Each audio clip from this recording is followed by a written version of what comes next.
Good afternoon. It's the 30th of October. You're looking at the Jungle Gyms podcast with me and Anthony. It's the Celtic Livingston 3 p.m. kickoff. Anthony, my man, how you doing? Yeah, not too bad. Glad to be on a little pre-match preview for a game for a change, something a little bit different for the Jungle Gyms. Yeah, I know, mate. We've got a new system in place. So the one that me and Gav done for the Hibs game, that was a kind of first real kind of pre-match podcast that we did. So was that the post-match one? Yeah. Post-match, yeah. I listened back to that afterwards, guys, and I have to say, from a biased point of view, it was superb. It was brilliant to see. So it was. But here's hoping we can keep building on that. That's it. We're going to be quite regular from now on. We'll try and do as much pre and post podcasts as we can, as well as our weekly review, which we shall continue on with. Great to see the interaction with fans and people joining in. It's been great so far. Definitely. So let's keep it going, now, mate. Yeah, definitely, man. So talking of which, let's get into this pre-match we're going just now. Yeah, I believe you got the lineup at hand. I do indeed. So today, I've got a few changes today for the start lineup. So Celtic, Joe Hart in goals. Anthony Ralston continues at right back. You've got Carter Vickers and Starfelt continuing the partnership centre back. Juranovic continues at left back.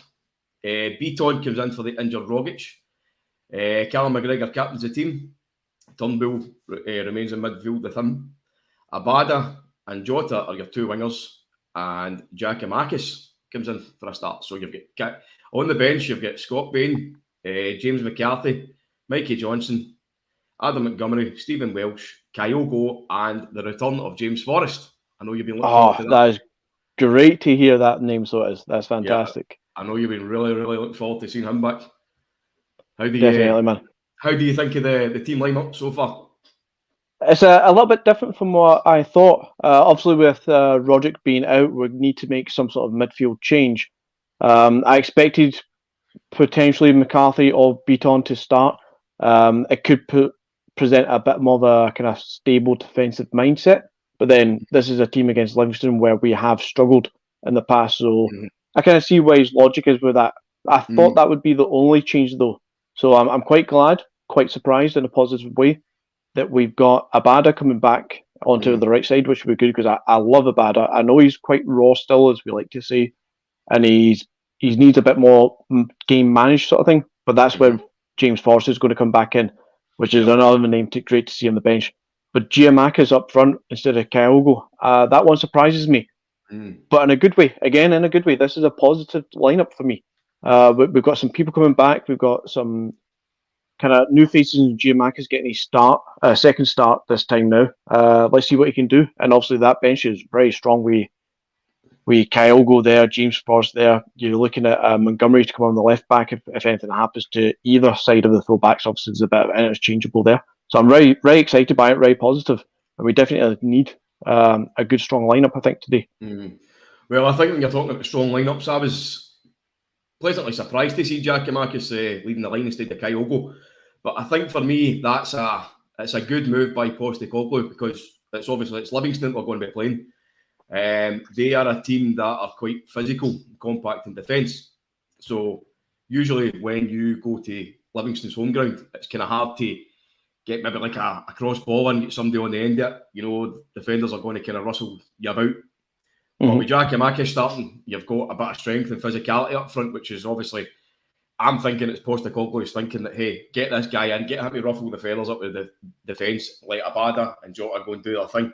And obviously maybe have Turnbull kind of driving on as the number 10 in the absence of Rogic.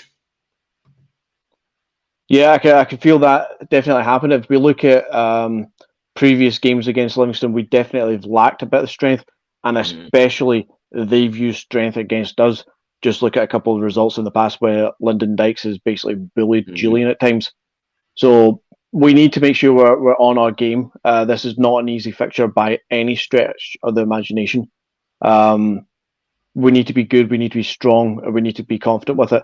It's good to see that backline is staying the same as the last game. It's been a very stable, apart from the left back position, which it's had its issues because of injuries and stuff. But it's very good to see that overall it's a steady lineup again. and the building confidence. It's a few clean sheets that we've had in the last few games. So again, I'm looking forward to a solid performance. Keep a clean sheet would be fantastic and get the win, a couple of goals. I'd be very happy. We were talking about left back here. Me and Gav spoke about that in the last podcast. What you dubbed was the left back lottery. Yeah. So it's good. It's good, as you say, to see some continuity there with Juranovic continuing on at left. I mean, Anthony Ralston's undroppable with an hour right back. Who would have thought we'd ever see that though, Paddy? That Anthony Ralston's undroppable. But it's true. Me and you were the worst two for it. We were talking about Greg Taylor and Ralston at the start of the season. We're probably the last people to be converted to the Tony Ralston Appreciation Society as such. It's great to see that the young man's doing so well that he is undroppable. However, and I'm going to keep caveating everything that I say about Tony Ralston at this point until he proves me otherwise that he can sustain this purple patch that he's in. He's not overall, for me, I think, good enough to go forward long term. I think Juranovic, you're signing a Croatian international right back there for a few £1 million. Ideally, he's your right back that starts, and Tony Ralston's your more than capable rotational player at this point. But as I say at this point, he's actually our starting right back. You can't take it away from the lad. He's playing with heart, conviction. He's playing with determination and passion in his belly, sort of thing. His last-minute tackles at times are fantastic. He's getting up the other end of the pitch and putting in some good performances, some good assists, and some good goals. You can't fault the guy. He deserves to start, as much as I don't want to say that. Well, again, going on that kind of motion, another guy that deserves to start is Mr. Starfelt as well, who's another one that you and I were really critical of. But the partnership that's kind of developing between him and Carter Vickers, that's looking to be really, really solid. And I think, obviously, the more kind of settled your backline plus your goalkeeper is, the more continuity that back four playing. There's going to be a lot more understanding between those four, the goalkeeper, and as well as when we move forward and attack, your wingers are going to understand where Ralston is, where Juranovic is, who's going to come out with the ball between Starfelt and Vickers, who's going to be covering, who needs to drop deep. So, it's good for a change to see us with a settled defence. And I think the good thing about our squad and the type of players that we've got is that we can afford to kind of change the forward players, the midfield players, a lot more than we can at the defence, because these guys are coming in and they're performing well as of late. And you've got guys there. You've got guys who are able to transition into like a spot, say like a Jota. A Jota can play left or right. Kyogo can play left or right or through the centre. You've got preferably the centre. Well, that's personal opinion, obviously. But you've got Mikey Johnson. Do you know what I mean? He's shown that he can come on and he can definitely create and drive. Great to see James Forrest back in as well. I mean, that's a presence on the pitch. I know a lot of people still don't like him, but at the end of the day, the guy's a leader on the park. He's done so much for Celtic. He can get the ball for deep. He can drive forward. He can get you the yards. He can come inside as well. So we've got so much attacking options now. That, that even if one guy drops out, we're not going to lose our flow. Aye, it's amazing to see that. I think if you go back 2-3 years ago, there's a point where I think I counted like 10 potential wingers on our books, and I was counting young Dembele. More like a year or 2 years ago. We still had Sinclair at the time. You had Dembele, you had Forrest, you had Mikey Johnson, Elyounoussi, and stuff like that. There's a whole host of names that could play potentially on either side of the wing. And then it seemed to be, after last season, with a lot of people out of contract and the loan deals going back, that it seemed to be that we didn't have really anybody of any depth, really. I mean, Mikey Johnson was injured. Dembele looked like he was out of the picture completely. It really looked like we were struggling with James Forrest being the only recognised winger. Jump forward 3-4 months again and look at us again. As you say, we've got so much talent in that attacking three, that attacking four even, that it's brilliant to see. Like you say, Mikey Johnson can play left along with Jota, who is equally as comfortable on the right side. Forrest is on the right, not so comfortable on the left, but he can do a shift if you need to. Dembele's due to come back. Abada's there. Kyogo can go everywhere. It's great to see this all those positions are interchangeable, and it's really good to see. And hopefully, it keeps teams like Livingston today, who are a tough team for us to break down historically in the last few years. It keeps them on the toes because we can change the players around. And I've seen that a few times with Angie. He's not shy to flip Jota to the right. He's not shy to say, right, it's not working with Kyogo out on the wing. We'll put him up top with the last 20 minutes, half hour to go. So he's willing to change it. He's willing to adapt it. And it will keep teams, as I say, like Livingston on their toes. Talking about teams like Livingston in the past meetings, let's move on to that a little bit. I think we need to be cautious with them. Judging from what I can see, one of our last meetings against them, they beat us 1-0. There's a couple of 6-0 wins in there for us, which is great. But there's a couple of 2-2 draws, 0-0 draws, scraping by with a 3-2 victory sort of thing, a couple of 0-0 draws. They've beat us a couple of times 2-0. And all this in the last 2 or 3 years. They're not to be taken lightly. Am I right in saying, though, that the majority of the defeats or the drop points has been at the Tony Macaroni, though? Livingston Stadium? Yeah, so I've got one back in. I'm just looking at a quick list here. Forgive me if I'm missing a game because this one's only going back to. No, in fact, no, it is going back to September. The Livingston 1-0 game, that was obviously this year. I was thinking that was last year. My bad, guys. Yeah, you're looking at the Livingston game, it's 1-0 at the Tony Macaroni. The 2-2 draw, Tony Macaroni. A 0-0 draw was at home. 2-2 draw at Livingston. The 2-0 defeat was at Livingston back in October 19. So yeah, we're definitely looking at away performances are a struggle for us. So maybe that's a good thing that we're at home. So this is what I was saying to you earlier on. When we've been going to the Tony Macaroni or Spaghetti Head, as some people call it, you know, Livingston's team is a weak team, but they play to their own strengths, right? It's a tight, compact pitch. They play with big units in defence, but what they do is they play narrow. Yeah, they try and soak up as much pressure from our attack because they know that our attack is vastly superior. But what they do is they nullify our single striker or single forward, whatever way you want to call it. So generally it would either have been like your Edward. This time it would have been Kyogo. But for what I'm seeing now with Postecoglou going with Giakoumakis up front is that he's possibly twigged, right, okay, we can't play against this team with a kind of smaller guy. Because if we try and put crosses in, the defenders are just going to mop it up. If we try and go physical, the defenders are just going to floor you. So what we've got is we've got a bull up front, Giakoumakis. Go and let him go and ruffle up the defence. Ideally, I'd love to play like a two-man up front when we're away at Livingston. But as I say, that's their strengths. That's the way they play. So fair play to them. But what we can do is when the return fixture comes to Celtic Park, because they play so narrow and they try and nullify it, is that when we've got that big open pitch at Celtic Park, our wingers can exploit that. They can drag them out. They can try and create some space.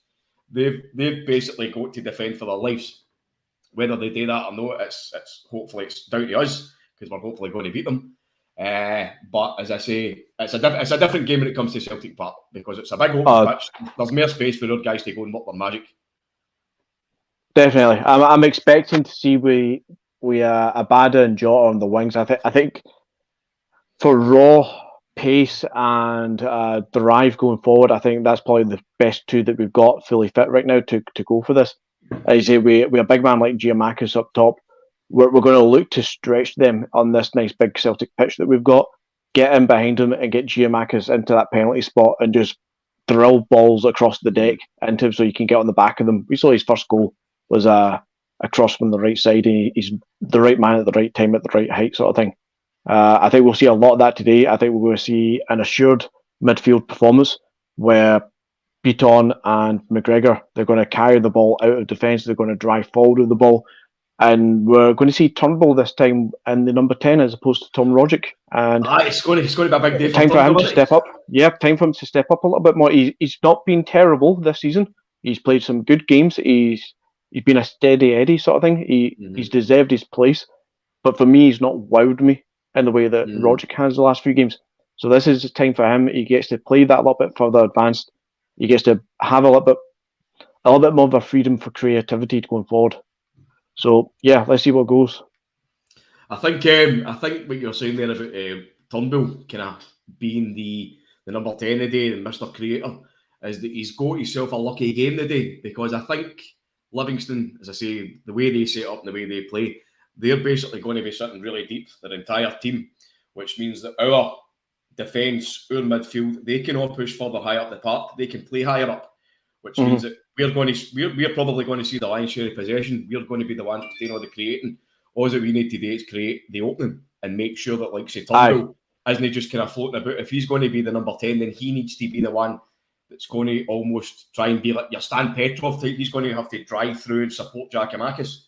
I think we're going to see a lot of drive forwards, but I think we're going to see a lot, and you saw it last season as well, a lot of nice balls over the top into the channel sort of thing, or straight up to Giakoumakis, who I would want to see more of him to see if he's able to hold the ball up, what his ball control is when those long balls come in. But he looks like a sort of guy who knows how to handle a football at his foot. So I think that we should be able to ping a ball up there with this technique that Turnbull has to get that ball forward over the defence, over that packed defence, and see if Giakoumakis can control the ball and get off a couple of shots. Definitely. It's a game that I'm looking forward to. I'm expecting a resounding performance. I'm really, really hoping for a result today, because if we do get a result, then that should see us go top of the league. Yeah, was at 1 point on top of the league. We're 2 behind that mob just now. They obviously will play tomorrow with a chance to leapfrog us again. But this is pressure that they're not used to. Going back to last season, they never had that pressure. We were always too far behind to put any real pressure on them. But now we're on their heels. Let's see how they cope, because they're not coping quite yet. I see there's a message from Gavin here. Was that he's saying, what's your thoughts on Mikey back on the bench and Abada back in? For me, Gavin, it's a deserved break for Abada. He's obviously struggled playing so many matches at his young age that he's now 20, not 19 as we all keep saying. But he's had a little bit of a break. He comes back in. I think Mikey is needed to be managed as well. So hopefully both of them get some game time collectively together. I think it's good to see him back in. He's had a bit of a break. He needed that, I think. Well, again, Mikey being back in. Abada coming back in. Let's Mikey be on the bench. And again, you look at our bench, and it's quite a strong bench again, which is always pleasing to see at this stage. Always. As opposed to, a couple of months back when it was probably the worst bench you've ever seen in your life. We had so many youngsters. God, I know. But listen, things are looking good. You know what I mean? We're on a great run. We're in the middle of the McGinty gauntlet, as it's been dubbed by. Well, it is. Well, 4 games out of the 8. This is number 5. If we get this win here now, you're going to see a very happy McGinty after the match if we get this one, because it's going to be a good sign. You're going to see a happy Paddy as well if you go to So anyway, what's your listen? It's 8 minutes to 3, so we're just going to wrap this up. But before we do, what's your predictions for the game? I want to see the back line being steady, Hart commanding it, keep the clean sheet, and I want to see a couple of goals. I'll take a 2-0, but I think we'll get a 3-0 win. I'm going to go with a 3-0 prediction. Do you dare to predict any goal scorers? Jota's going to get one of them. I want to see Giakoumakis get one, but I don't know enough about him to see if he's going to be bagging that. But I definitely think Jota's going to get on the goal scoring sheet. Good. Look forward to that. I would agree with a 3-0 victory as well. I'm actually going to hope that Tony Ralston continues on his rich goal scoring form. he will assist the goal for sure. He will assist, right? Okay. For sure. Aye, good. Maybe a wee Juranovic penalty. Maybe we'll get the kind of rubby the greens to the other ones. But listen, good to have you on, mate. Just for the viewers, we're going to be back on after the game. Maybe not right after it, but just after it, we'll let you know on the Facebook, Twitter. But from myself and Anthony, thank you very much for tuning in, and hail, let's get Cheers, guys. Hail. Here's for a good game.